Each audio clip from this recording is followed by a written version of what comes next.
They would later classify her teeth as a Tier-4 weapon, but tonight they just ached, grinding against air that tasted like burnt oil, old synthale, and overheating circuitry. Nadine Keen decided, clinically, that the Gristle Dome was the worst-smelling place she had ever worked, and she had once stood ankle-deep in the controlled detonation spray of a decaying Leviathan carcass in Cressida's marginal atmosphere. She kept her face blank, pen ticking against the corner of her datapad, trying to hammer rhythm over revulsion. Gristle Station, an asteroid with all the charm of a bruised knuckle, had been bored out into a cheap refueling node, a beloved dive bar, and tonight host to a regional qualifier for the Galactic Griddle Circuit. To Nadine, the whole thing felt like watching modified lawnmowers race in the parking lot outside a Formula Grand Prix. The crowd of miners, haulers, and station rats roar with a kind of volume usually reserved for bar brawls or sudden decompressions. On stage, beneath holographic banners pushing everything from gut-coating tonics to pocket grav shields, a hulking Grull named Boro soaked his heavy tunic in sweat. He was built like stacked cargo crates with a jaw that looked capable of gnawing through plating.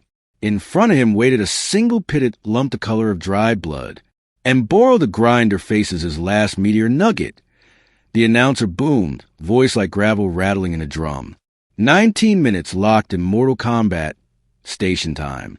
Can he conquer this final fortress of mineralized protein? Nadine successfully suppressed a yawn. Her editor at Cosmo Galactic Feed had sold his assignment as a quirky glimpse of fringe culture. What she saw was indigestion with better lighting. The meteor nuggets, local treasure, were dense blocks of muscle grown from a genetically engineered galination analog raised in crushing gravity. The tissue read more like layered rock than meat. Contestants didn't so much eat the nuggets as sand them down. Boro wrapped his vast mouth around the lump. His hide darkened to a shade that almost matched Gristle Station's logo. His jaw knotted and bulged, tendons standing out like cables. A low, tortured rumble crawled up from his chest, but the nugget refused to yield. "The nugget stands firm," the announcer wailed. "Has Gristle's champion finally found his match? Is there anyone out there with the grit, the gums, the bare-fanged audacity to challenge the meteor nuggets tonight?" Beside Nadine, another reporter leaned in. Renner covered industrial lubricant procurement and somehow managed to be smug about it. He nudged her with an elbow. "Go on, Keen. You could take it." Nadine gave him a look as dry as vacuum. "Why in any quadrant would I do that?" "Because you've stared at a blank pad for an hour," he said, flicking his gaze at her empty document. "And because you've been tormenting that metal pen cap like it owes you money. You look hungry." The habit was old, twisting, tapping, biting. She caught herself, then slid the pen away. "I'm hungry for a story," she said. "This isn't one. This is a clogged digestive tract." "Make it a story," he challenged, grinning. Visiting reporter steps up, obliterates local legend. That's a headline. Her life had always been a sequence of small disasters centered on her jaw. The grade school dare where she snapped a paperclip clean in half and wore the nickname for years. The dentist who retired early after she fractured his favorite chromium probe. The boyfriend who had shrieked when she casually bit through both an olive pit and the ceramic bowl it sat in. She had trained herself to be careful, to treat her own bite like a loaded weapon. But Renner wasn't wrong. Boredom gnawed at her, and the smell of batter and grease made her stomach complain. The nuggets looked like meteorite scabs, but they were technically food. "Fine," she said, exhaling as she stood up. "But if I chip a tooth, you're paying for repairs." "If you chip a tooth biting that keen, I'll buy you a full diamond set," Renner said, flashing her press credentials at a startled official. She was waved toward the stage. Heat from the lights hit her face. The crowd's roar swelled, wrapping around her like pressure. Boro the Grinder slumped in his chair, panting, confused eyes tracking her as she crossed. She dropped into the empty chair opposite him. A fresh meteor nugget rested on a plate in front of her like a sulking little asteroid. A med tech stepped up, moving to strap a biometric sensor around her wrist. "Save yourself a trouble," Nadine told them. "This won't take long." The tech hesitated, but the sensor clicked into place anyway. She picked up the nugget. It was heavier than it looked, its surface rough as pumice. The crowd noise dimmed to a muffled buzz as she raised it to her mouth. For one heartbeat, she stopped. This was reckless. Reckless to draw attention to the one thing she had spent her life trying to hide. Then she remembered her editor's last message. "We need something with more bite, Nadine." "Fine," she thought. "You want bite?" She popped the nugget into her mouth and closed her teeth. The crack echoed through the dome's audio system like a snap bone amplified 1,000 times. The resistance vanished under her molars, the lump splitting cleanly. The roar of the audience cut off in mid-cheer. The announcer choked off a syllable. Boral's exhausted, hanging jaw snapped shut. Nadine chewed. The nugget's flavor matched gravel soaked in salt and fryer oil. She swallowed, reached for another chunk from the bowl at center stage, and bit down. Snap. A third piece vanished between her teeth. Crunch. The bite force meter bolted to her chair, apparently connected despite her warning. Flickered. Its needle slammed into the upper end of the scale, quivered, then stayed there until the casing popped with a sad little PFFZ. Blue smoke curled from the housing as the display died. Silence held for one stunned heartbeat. Then the gristle dome exploded. The noise hit like a physical wave, the crowd leaping to their feet. Before she could wipe her mouth, a swarm of beings stormed the stage. League officials in neon blazers, talent scouts with telltale dilating pupils, and a squat, gleaming coral whose scales shimmered like spilled oil under the lights. A crest of violet feathers flared atop his head as he sliced through the chaos with theatrical purpose and stopped in front of her. He took her hand, turning it palm up as though she were an artifact pulled from some forgotten dig site. "Magnificent," he boomed. His baritone cut through the crowd like a stage cue. The lines of the jaw, the restrained strength, the story of that crunch. He released her and conjured a sequin business card from a fold in his cape, a drape of gossamer-thin solar sail that trapped light and threw it back in jewel tones. "Bartholomew Sizzler III," he declared, "retired grill duelist, current shaper of legends. And you, my dear, are my next masterpiece." Nadine glanced from him to the still-smoking bite meter. She had come here to write about a spectacle. Somehow she had become the spectacle. The cantina attached to Gristle Station's main concourse buzzed with flickering neon and smelled like sticky sugar, spilled synth ale, and old regrets. Nadine claimed a booth in the corner, nursing a glass of cheap ale and trying to reconstruct the last hour into something that sounded like journalism. Her datapad chimed continuously, mostly messages from Renner, alternating between crowing, "I told you so," and begging to be her first exclusive. "There you are, my little demolition expert." Bartholomew Sizzler slid into booth opposite, scale scattering neon into a rainbow haze. He deposited a bubbling, smoking cocktail between them, something frothing in iridescent colors. "A celebratory libation," he announced. "I call it the Sizzler Wrench Surprise.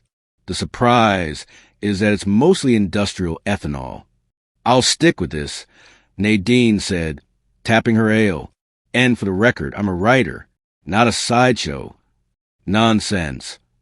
He took a theatrical sip, eyes gleaming. "You are an uncut gem, a natural phenomenon of the highest order. That display back there? That was not eating. That was percussion. A poem composed in enamel and force. Boredom drove me to it," Nadine said. "I write. I observe. I do not usually pulverize my subjects." "But you must." Bartholomew leaned forward, lowering his voice to a conspiratorial stage whisper that somehow carried to 3 nearby tables. "The Galactic Griddle Circuit awaits. The fame, the glory, the refined are of extreme consumption. Under my direction, you will be more than a contestant. You will be a revolution." Nadine sighed.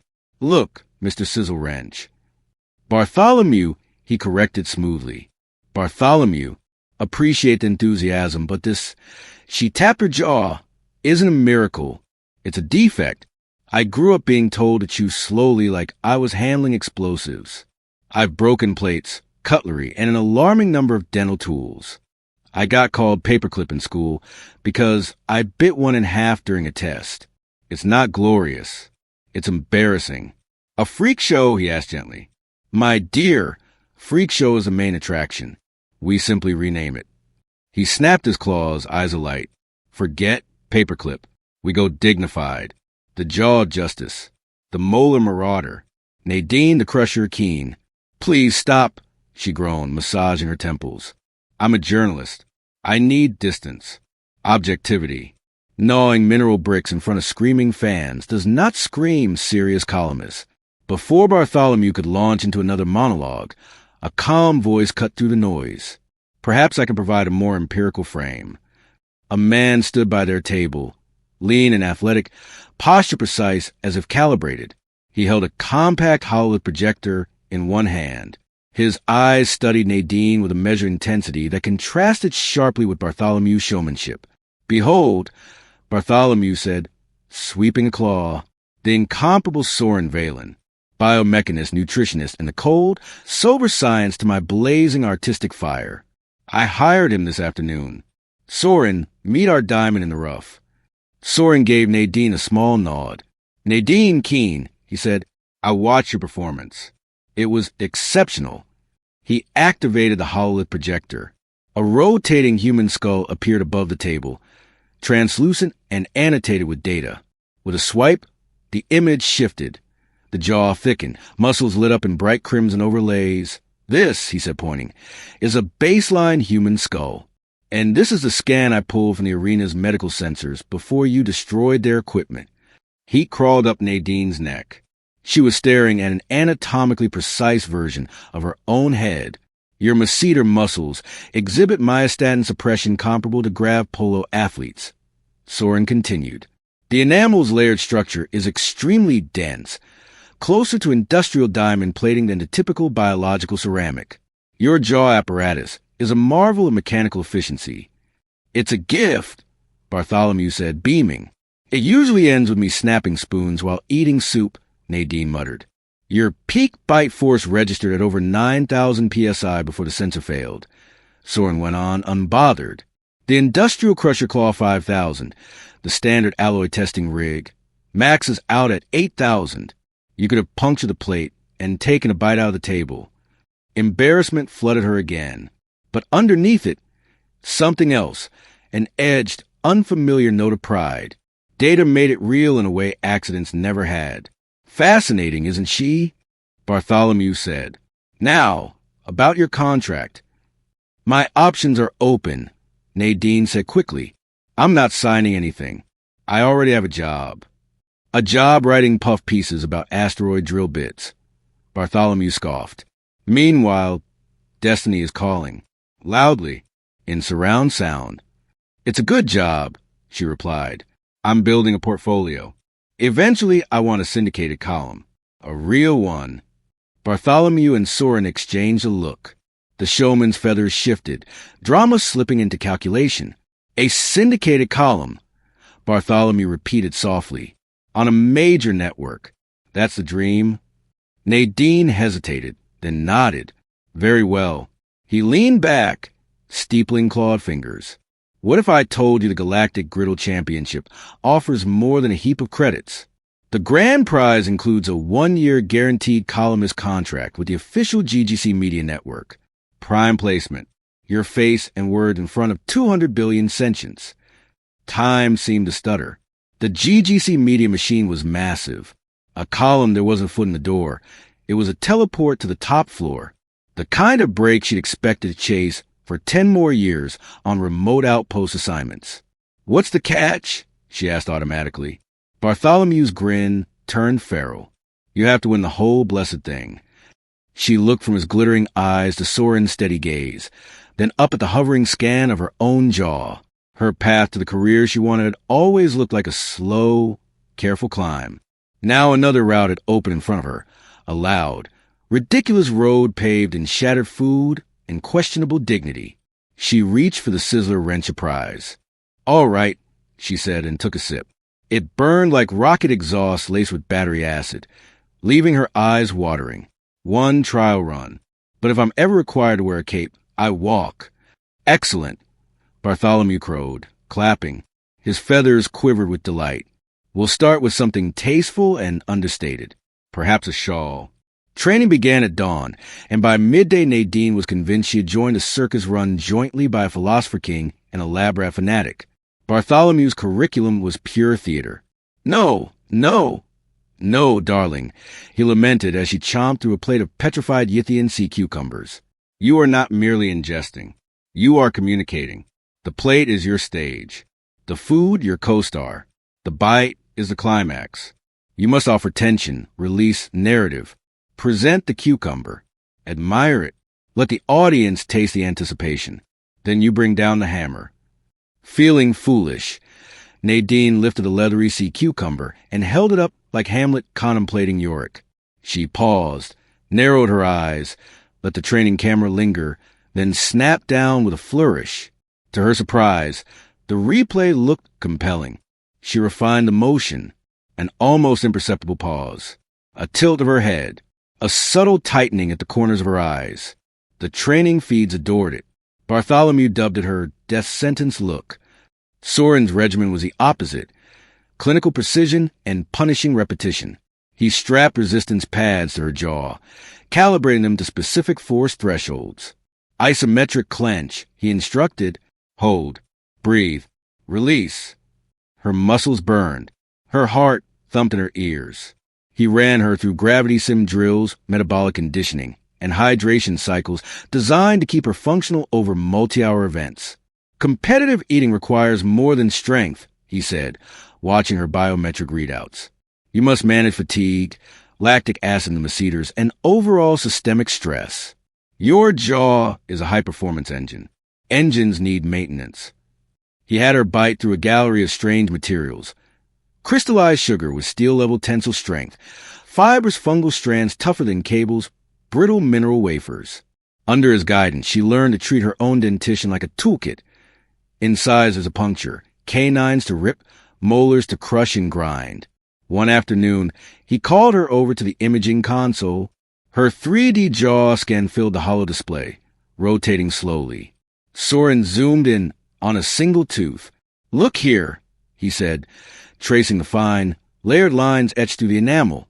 This lamination pattern distributes pressure with remarkable efficiency. It is why your teeth can withstand such force. It is beautiful. Something in his tone made her look twice. She had never put the word beautiful anywhere near her jaw before. His expression shifted. The admiration shaded into gravity. With a gesture, he brought up a second model, a simulation of overload. Fracture lines spiderweb through bone and enamel. This system is extraordinarily resilient, he said quietly. But it is not invincible. These nerve clusters at the roots are dense and complex. Push past an absolute threshold, and the shock could cause permanent neural damage, chronic pain, impaired control. We cannot repair that with current regeneration tech. It's a risk we must manage carefully. The image sat in her mind like a stone. This wasn't just goofy spectacle. There were stakes. Later, Soren pulled up a live news feed in the training hall. A sleek serpentine figure appeared on the screen, his body encased in flowing black plating that moved like liquid metal. Text identified him as Sir Crispington Corax, CEO of BiteRight Brands. Competitor safety is and will always remain our paramount concern, Corax purred, voice smooth as polished chrome. Thanks to BiteRight, the Galactic Griddle Circuit is the safest league in the known universe. Our patented safety foods and digestive supports guarantee a level playing field where technology, not dangerous biological variants, determines the champion. A true, authentic test of skill. Soren froze the frame. Corax's expressionless face stared out, unblinking. That, Soren said, is a problem. Bartholomew, rehearsing entrances with a flare of his cape in the corner, stalked over. He is a corporate ghoul, Bartholomew declared. A peddler of pre-chewed mush. He calls natural strength hazardous, then sells fear as safety. He cannot abide a world where teeth outperform his products. He sells prosthetic masseters, hyper-processed nutrient gels, foods engineered to disintegrate at a glance, Soren added. And then you arrived. He looked at Nadine. A walking, breathing advertisement for the idea that some bodies simply don't need his tech. In other words, Bartholomew said, crest drooping, you are bad for business. He will try to remove you from the board. Not long after, standing in the wings of Esper's main arena, a glittering sphere slung between twin orbital rings that made the gristle dome look like a rusted food stall. Nadine felt that prediction closing in. "Deep breath, darling," Bartholomew murmured, straightening the collar of her dark competition suit. "Remember the story. You are the storm. The food is the unwalled village." "The hungry storm," Nadine said, dry but grateful. Above, in the commentator's booth, two voices rolled through the arena. "Welcome back to the Vesper Invitational," cried Lady Hushpuppi, a tiny furred Zubul lounging in a floating plush chair. Her voice fizzed like carbonation. "I'm Hushpuppi, and with me as always is a Dr. Digestion, the maestro of mastication, Dr. Munch." "A pleasure," came the clipped, academic tone of Dr. Munch, a tall, gaunt Griselda with multiple sets of spectacles perched along his beak. "And today we have a fascinating anomaly.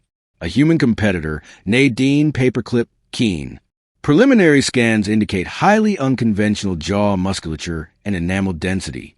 The question, Hushpuppi, is whether raw force can be harnessed to finesse. The challenge was introduced. Gelastic scaffolds, delicate wobbling towers of translucent gelatin laced with spun sugar beams. The task, consume the entire structure while keeping it standing. Precision, restraint, control. Her main opponent, Gryak, was an avianoid agathine with a beak like a fine tool. At his station, he plucked sugar beams one by one, freeing them from the gelatin with surgical grace. Nadine eyed her own trembling tower. In her ear, Bartholomew's lessons clashed with Soren's logic. The narrative, Bartholomew's voice insisted from memory. Tension, reveal, climax. Target structural weaknesses. The scientist in her head argued, exploit your advantage. Soren's calm voice cut through on the comm. Do not compete on delicacy, he said. That's Gryak's domain. You lose that fight. Your edge is force. Look at the base, the compressed gel block. He'll need minutes to chip it down. You won't. Nadine took a breath, lifted the scaffold as Bartholomew had taught her, giving it a moment's dramatic contemplation. The audience leaned in. Then she bent, opened her mouth, and ignored the fragile upper lattice entirely. Her teeth sank into the thick base. The sound, a wet, ripping tear, rang in the hush. She wrenched her head, tearing the foundation free. The tower shuddered and collapsed into a glittering heap. My word! Dr. Munch gasped. She has annihilated structural integrity, a complete rejection of the event's artistic framework. But look at that throughput. Hushpuppi squealed. She's turning it into a buffet. Gryak is still gently nibbling his tower, but Keen has converted hers into free-form rubble. Nadine's method was messy and brutally efficient. She finished her pile of broken gel a full minute before Gryak, who stared over at her with thinly disguised disgust. Backstage, Bartholomew wrapped her in a hug that smelled faintly of scorched sugar and exotic spices, echoes of his grilled dueling past. Soren, for once, showed a full smile, holding up a datapad. New league record for gelatinous consumption rates, he said. Victory lit her veins like charged current. High above, in a climate-controlled skybox, Sir Crispington Corax watched the replay with narrowed eyes. Dr. Munch's commentary played in the background. A biomechanical system built to crush bones, favoring raw destruction over savoring confection. She makes my products look obsolete, Corax said softly. She makes skill look redundant. Find a regulation, she violates. He paused, turned to fix his cold gaze on an aide. And if there isn't one, he added, voice like velvet over steel, find one we can reinterpret. The summons arrived on a polished chrome datapad, delivered by a stone-faced official in a BiteRight branded uniform. The Galactic Griddle Rules Committee required Nadine Keen's presence at a special hearing. No details, just time and location. It's a trap, Bartholomew announced, pacing their hotel room, feathers deflated. An oily little ambush wrapped in bureaucratic ribbons. Let's avoid certainty, Soren said, though he frowned as he scanned the notice. It does say Corax will attend as a concerned sponsor. That's ominous. The hearing chamber was cold and clinical, lit by harsh white panels. A crescent of officials with drooping mouths and hard eyes sat behind a raised desk. Korak sat to one side with his legal team, composed and still, offering Nadine a courteous nod with eyes as blank as deep space. The chair, an enormous being with too many chins, cleared several throats at once. "Miss Keen," he intoned, "our principal sponsor has raised a matter of competitive integrity. We are here to consider it." Korax's lead counsel rose, a sharp-boned Xandarian with a voice honed for dramatic outrage. "The committee is, of course, familiar with Article 3, Section 5 of the Galactic Sporting Accords," she began. "The clause barring soldiers with integrated combat hardware or genetic combat modifications from civilian competition. Miss Keen is unaugmented," the chair muttered. "A baseline human." "Is she?" the lawyer asked sweetly. She gestured. A hollow display sprang to life, showing a standard diagram of omnivore dentition. "Observe," she said.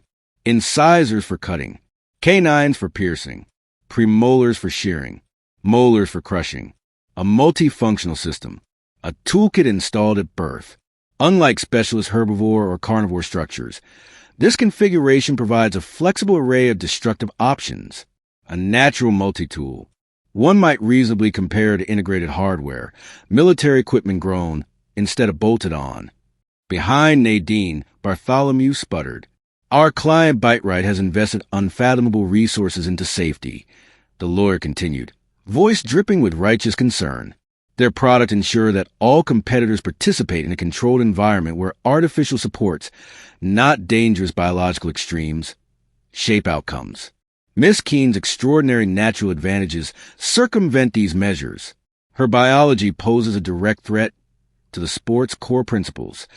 A clip from Vesper filled the air. Dr. Munch's clinical drone played back. "A biomechanical system built to crush bones." The lawyer froze the frame. "Built to crush bones," she repeated. The words of the League's own foremost expert. A description of a biological weapon. The logic twisted like a knife. Nadine recognized sophistry when she heard it, but as she scanned the faces of the committee, she watched their eyes flick repeatedly toward Korax, to the subtle BiteRight logos etched into the walls, their data pads, even the water pitchers. They deliberated for less than 5 minutes. After careful consideration of the evidence, the chair said, gaze sliding past Nadine to some point over her shoulder, and with competitor safety as our guiding priority, this committee has reached a unanimous decision, effective immediately, under Article 3, Section 5, the unique omnivorous dental structure humans, as exemplified by competitor Nadine Keen, is hereby classified as a Tier-4 biological weapon. The words slammed into her, stealing the air from her lungs. They had taken the things she had always been self-conscious about, the part of her that had broken bowls and spoons and paperclips, and labeled it illegal, dangerous, weaponized. The safety equipment arrived the next morning. A technician delivered the mouth guard, a thick, dull block of gray polymer designed to encase her teeth and reduce her bite to a clumsy press. It was heavy, awkward, humiliating. Chewing with it felt like trying to paint fine lines with a mop. The hollow feeds pounced. Bone Crusher declared too deadly for sport. Human chewer classified weapon. Stylized caricatures of her jaw appeared everywhere. A promising sponsorship deal with a beverage brand evaporated in a single tight-lipped call. Worse were the whispers in the training corridors. Competitors who had once watched her with awe or competitive jealousy now looked away, or stared harder. "Freak," someone muttered as she passed. "Cheater," another whispered. She skipped the shared gym. Let Bartholomew's calls ping unanswered. Sat in her room with a massive mouthguard on the table, like an accusation, stuffing clothes into a small travel case. Bartholomew and Soren found her halfway through packing. "What in all ovens is this?" Bartholomew demanded, posture sagging. His scales looked dull. "I'm leaving," Nadine said, not looking up. "I'm done. Fighting like this is pointless. I am not going to be the galaxy's punchline with a rubber brick in my mouth." "Nadine, this is exactly what he wants," Soren said quietly. "He wants you to walk away." "Great," she snapped. "Then congratulations to Sir Crispington Korax. He wins. I'll go back to writing about lubricant viscosity.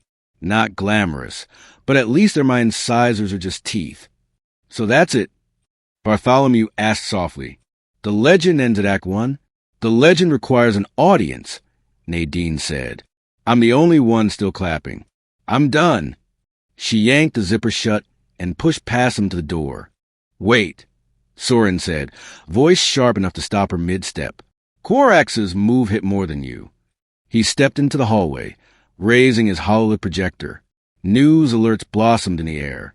He used your case to launch a league-wide safety-first campaign, Soren said, on the same day as your hearing. Images flashed by Falto, a gelatinous osmosis eater, now forced to compete only in dehydrated food events. Gryek scheduled into rounds featuring permataffy engineered by BiteRight, the sticky confection fusing around his beak and killing his precision. Other competitors saddled with arbitrary new limitations tailored to neutralize their natural strengths. He's not just targeting you, Soren said. He's systematically handicapping everyone whose biology makes his products unnecessary. Anyone whose talent threatens his brand. He's trying to force them out, Bartholomew added. His feathers lifted again, but his eyes were fierce. You're simply the most visible example. Nadine stared at the images. Falto struggling to absorb dry crackers. Gryek's beak gummed shut. Others, each uniquely hamstrung. The anger that rose wasn't hot. It was cold, steady. This is bigger than you, my dear, Bartholomew said. My approach was wrong. I framed you as a solo star. But this, he tapped her shoulder, this demands something else. They took your weapon. You don't get to be the hammer anymore. What am I supposed to be then? She asked. A tool, Bartholomew said simply. Soren nodded. They've crippled your ability to consume efficiently, he said. But the mouth guard doesn't stop you from doing what you did with those meteor nuggets. It blunts your chew. It does not erase your ability to crack. An idea flickered in her mind, small and dangerous, and then flared. She remembered the image of Gryek fighting the permataffy, Falto sliding uselessly off tough shells. She could still break things wide open. The next event was a tandem relay with algorithm-assigned partners. Moment before the bell, the randomizer paired Nadine with Gryek. He stalked up to their station, beak clicking irritably. His eyes flicked from her to the oversized mouth guard to the reinforced table. Let's see what you do now, weapon mouth, he said. Try not to peck my hand off, and we'll both find out, she replied. Welcome, fans, to the tandem takedown. Hushpuppi chirped from above. And what a pair! Precision beakwork from Gryek the avianoid and the newly muzzled human anomaly, Nadine Keen. This could be catastrophic, Doctor. Statistically probable, Dr. Munch agreed. Their methods are diametrically opposed. It is akin to blending fine calligraphy with a hydraulic jackhammer. The dish was revealed. Petrified sunfruit, perfectly round spheres with shell like polished ceramic. Inside, supposedly a soft, nutrient-rich core. The assignment: breach the shell and consume the interior across multiple rounds. Gryek went first. He pecked at the orb. Sharp, precise strikes that pinged off the smooth surface. The fruit rolled, slipping away from his beak. Scratches accumulated, but no cracks. Their team slid toward last place. When the signal for the swap sounded, Gryek stepped back, frustration sparking in his eyes. Your turn, he said. Let's see the legendary crush. Nadine's role was clear. She didn't have to eat. She just had to open. She braced the sunfruit on the table's edge, took a breath, and clamped her polymer-coated teeth down on the top. The guard muffled impact but transmitted force. Pressure spiked along her jaw. She held it, pouring strength into a single point. A hairline fracture traced across the shell. Another. With a final crack, the sunfruit split, revealing the soft center. She shoved it across to Gryek. He hesitated only a second before his beak darted down, scooping out the inner pulp with quick, practiced bites. Another fruit, another crack, another transfer. Soon their pattern settled into rhythm. Crack, slide, peck, swallow. 2 parts of machine. What are we witnessing? Hushpuppi cried. Keen isn't competing to eat. She's preparing to feel for Gryek. A strategic reconfiguration, Dr. Munch said, actually sounding interested. She has reframed her enforced handicap into a supporting role, where once she was a hammer. Now she is a chisel, setting the stage for a more precise instrument. Intriguing. They clawed their way up the leaderboard, overtaking teams still struggling to breach the shells. By the end, they placed third, a miracle given their rocky start.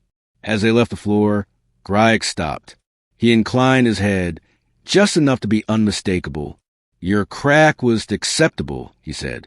In Korax's skybox, fingernails screeched faint white lines into the armrest as he gripped it.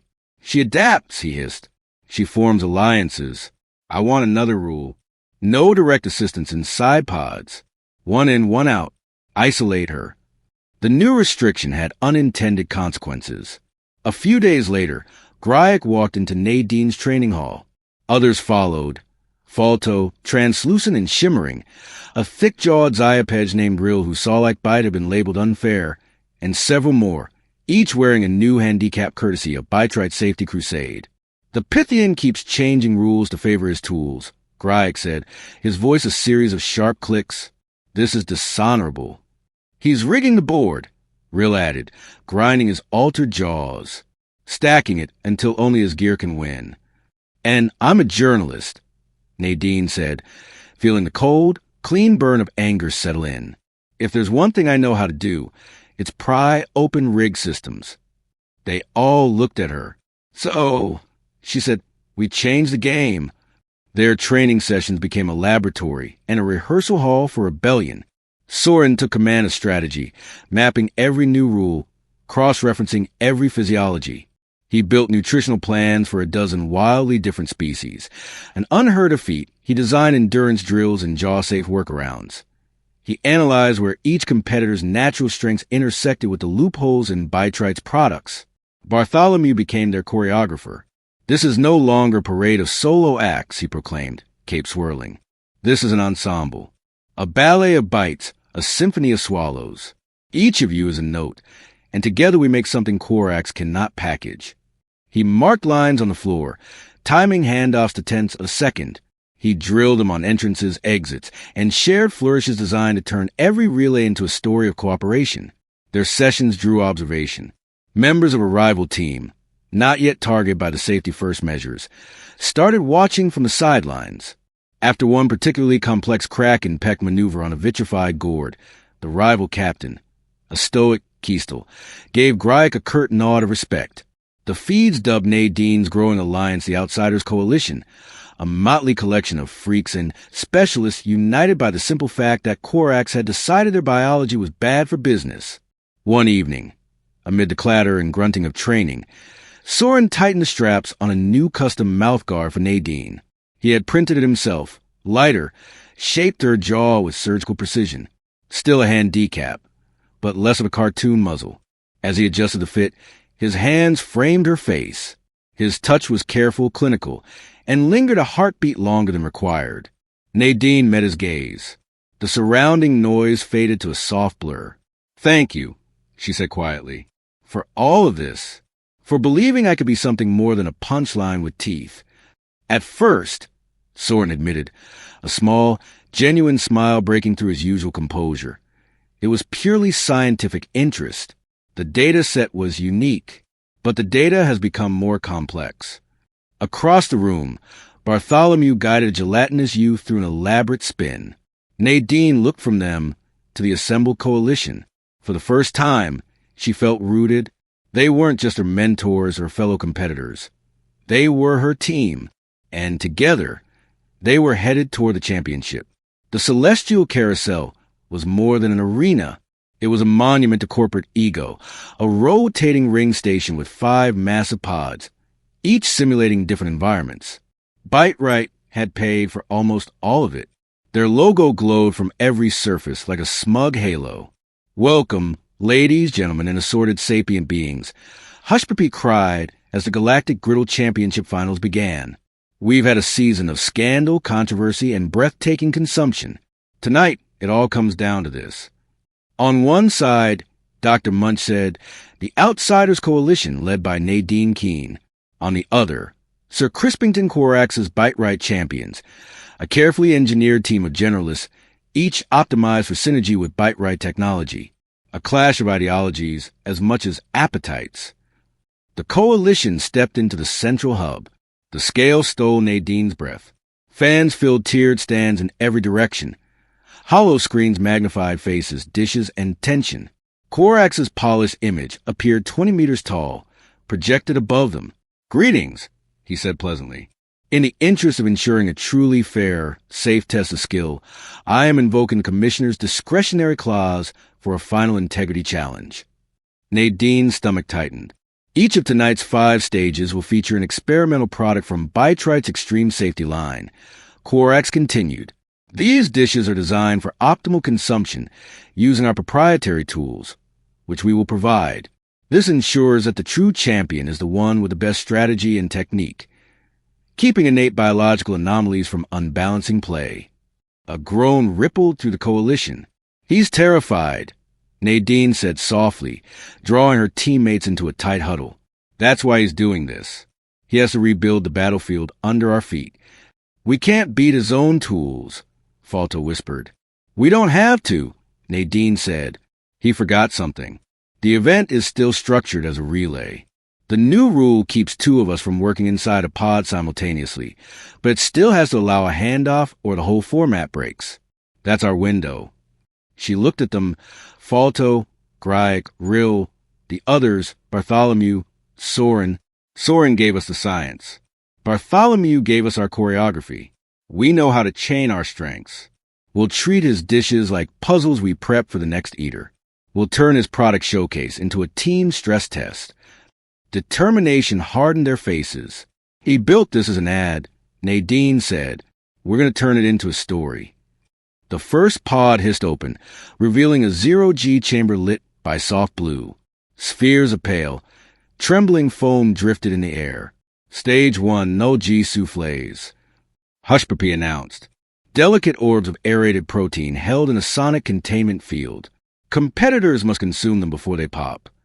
A new BiteRight feature encased each soufflé in a flexible membrane that resisted normal contact.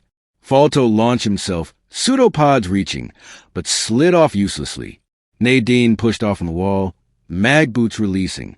She intercepted a sphere, teeth sinking into the membrane. Even through the guard, she tore a jagged hole. The soufflé vented out in a cloud of edible vapor. Keen with the assist. Hushpuppi shrieked. "She's turned herself into a can opener." Falto swept in, absorbing the vapor before the containment failed. Again and again, Nadine punctured. Falto devoured. They finished second, just behind the BiteRight team with their custom sonic forks. But the coalition was alive on the board. The second pod cranked gravity up to twice normal. "Stage 2, carbide crackers," Dr. Munch narrated. "Compressed grain wafers of extraordinary density. They require intense grinding pressure. Rill specialized in sheer force, but under 2G his movement slowed. He struggled to get momentum. Nadine felt every kilogram of weight settle like a cloak. She grabbed a stack of crackers. Pain flared in her jaw as she snapped them into smaller shards. The alert chime on her internal monitor pinged. "Nadine," Soren's voice said sharply over the comm, microstress lines in the jawbone. "You're at the threshold we modeled. Do not push past it." "Copy," she grunted, breaking one more wafer into manageable fragments. Rill tore through the pieces at speed, and they finished the stage in the lead. As they moved to the exit hatch, a dull ache pulsed through her jaw like a warning drum. Stage 3 unleashed spinning, chaotic side gravity. Photon noodles. Strands of light solidified into edible filaments, shot around the chamber in erratic arcs. This was supposed to be their agile sylph teammates' showpiece. But as he glided toward a cluster of noodles, a BiteRight champion released a burst of compressed air from a concealed canister. The blast scattered the filaments and sent sylph tumbling, a subtle, deniable sabotage. The coalition sank to third.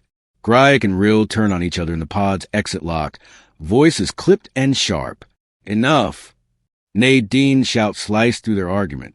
Her jaw throbbed on the guard, but her voice stayed steady. "This is what Corax wants. He wants us snapping at each other instead of at his grip on this league. She forced him to meet her gaze. Remember what we rehearsed. Remember the story. It's not about the dish. It's about who gets to write the rules. Bartholomew's earlier theatrics settled suddenly into focus. They weren't just about showmanship. They were about unity. The fourth pod was almost empty. A pedestal in the center, a single object resting on it. The adamantine acorn, Dr. Munch said, hushed. A BiteRight publicity stunt. One genetically engineered nut encased in a shell of crystallized gluten with a molecular structure that is theoretically unbreakable by organic means. They were behind. Breaking it could swing the momentum. Nadine stepped up. The weight of her mouth guard seemed to double. She knew, even before she did it, what Soren would say. She pulled the guard out. Alarm screamed. A synth voice declared, "Safety protocol violation. Competitor Keen disqualified." Her personal score flatlined on the main board. But team rules were clear. As long as she didn't consume, she could still prepare. She set the acorn on the floor, braced it beneath her boot, and knelt. Pain already throbbed up her jawline. Soren's warning echoed in her memory. Irreversible nerve damage, catastrophic fractures. She thought of Korax's smooth, smug face, of her teammates, of the 10-year-old version of herself, biting through a paperclip and wondering if she would ever be normal. She bit down.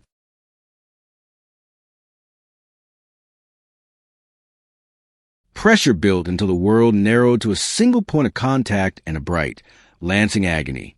Cracks sounded like gunshots inside her skull. On the broadcast, biometric overlays lit up in red. Microfracture spiderwebbing through bone and enamel. She has done it. Dr. Munch stammered. The force levels must be astronomical. The adamantine acorn split, halves rolling aside. Nadine fell to her knees, hands clamped to her face. Her vision blurred, but the nut was open. Her teammate surged past, devoured the contents, and sprinted for the exit. By the time medics lifted Nadine onto a grav stretcher, the coalition had clawed back to a dead heat with the BiteRight champions. The final stage began without her. She refused sedation, gripping Soren's hand in the medbay as he monitored her scans. Bartholomew stood in the doorway, cape forgotten, shoulders tight. The last event was a composite nightmare of every safety dish they'd faced. Grayek anchored their team. Across from him, a BiteRight champion wielded an arsenal of proprietary tools. GRY, Nadine whispered into her comm, voice thin. The crackers, snapped him on the edge first. Don't grind. Preserve your beak. He obeyed. On the main screen, BiteRight's team tried to repeat their compressed air trick. But this time, the previously neutral rival team stepped subtly into the stream, blocking it with a casual shift of position. A quiet act of rebellion. A visible break in Korax's narrative.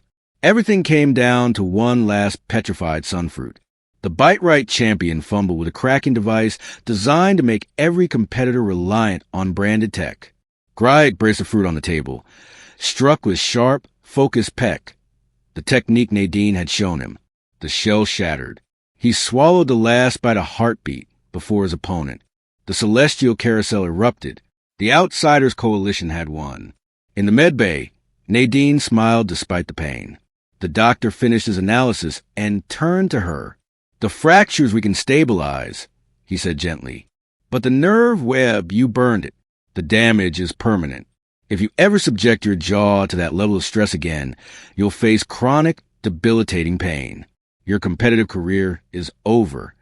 She stared at the ceiling, feeling grief and relief twist together.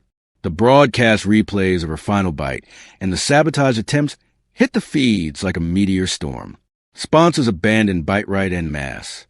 The rival team went public about the dirty tricks in the photon noodle round. The final blow came from Nadine herself. Using a vulnerability in BiteRight's internal network, Soren had quietly flagged.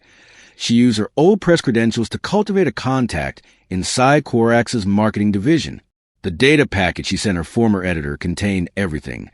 The internal memos plotting the Safety First initiative, the plans to manipulate events, the projections of profit from culling high-talent outliers. The story went interstellar. Leagues cut ties. Regulators open investigations. Quarax's empire cracked under the pressure. Weeks later, when the team visited her medbay room with the championship trophy, Gryax set it on the side table. "You taught us," he said, beak-clicking softly. "Rules of the dish matter less than rules of the table." She smiled. Took nearly breaking my face to figure that out. Recovery was slow. The ache in her jaw never completely left, but it dulled into a familiar, bearable companion. 2 offers arrived. One from Galactic Hollow News, offering the syndicated column she had once thought a far-off dream. The other from a new, hastily restructured GGC leadership, inviting her to join as a commissioner and consultant to help rebuild the league free from BiteRight shadow. She sat at her terminal, Soren placing a cup of steaming tea by her elbow and resting a hand lightly on her shoulder. Nadine looked back at him, then at the messages, smiled, and replied to both. She could help fix the league and write about it. She opened a blank document. The title came immediately, Absurd and Perfect. She typed, "My teeth, the Tier-4 weapon." For the first time, she'd tell the story on her own terms. 6 months later, the dull ache in her jaw was just another background thrum, like station engines. She stood on the floor of a modest arena, the air rich with spices and sugar and fryer heat. Above the entrance, a sign read, "The Sizzle Wrench Keen Youth Gastronomy League." Bartholomew stood beside her, in a mercifully toned-down cape. "They have spirit," he murmured, watching the kids at their stations. A human girl of about 10 eyed a dense cube of candied Martian yam, like it had personally insulted her. Her small jaw worked anxiously. Nadine walked over and knelt at her side. "Looks tough," she said. The girl nodded. "Strength isn't just how hard you can bite," Nadine said, touching her own jaw lightly. "It's knowing when to bite, where, why, and sometimes," she added with a small smile, "it's about knowing who you're biting for." The girl took a careful, decisive bite, breaking off a piece. Then she turned and offered some to the young avianoid next to her, Gryax's nephew, who was struggling to spear slippery gelatin with his beak. He took it, then used his beak to help her capture a piece from her own plate. Soren joined Nadine, resting an arm around her waist as they watched. Around them, young competitors of every species tested their limits together, creating their own rules of cooperation, trust, and pride in the differences that made them strong. Corrupt safety products had been replaced by shared strategy. Manufactured mediocrity had given way to something messier and far more powerful. Nadine's trophy sat in a case by the entrance, almost an afterthought. Her real victory was unfolding on the floor. Because somewhere above this small arena, in the feeds and the boardrooms and the back channels of 1,000 stations, people still argued, still schemed, still tried to twist rules into chains. And she knew, with the quiet certainty of pressure building behind enamel, that this story wasn't finished. There were bigger tables to overturn, sharper truths to bite through, and if you wanted to see how far a Tier-4 weapon would go to defend the next generation, you'd have to keep watching.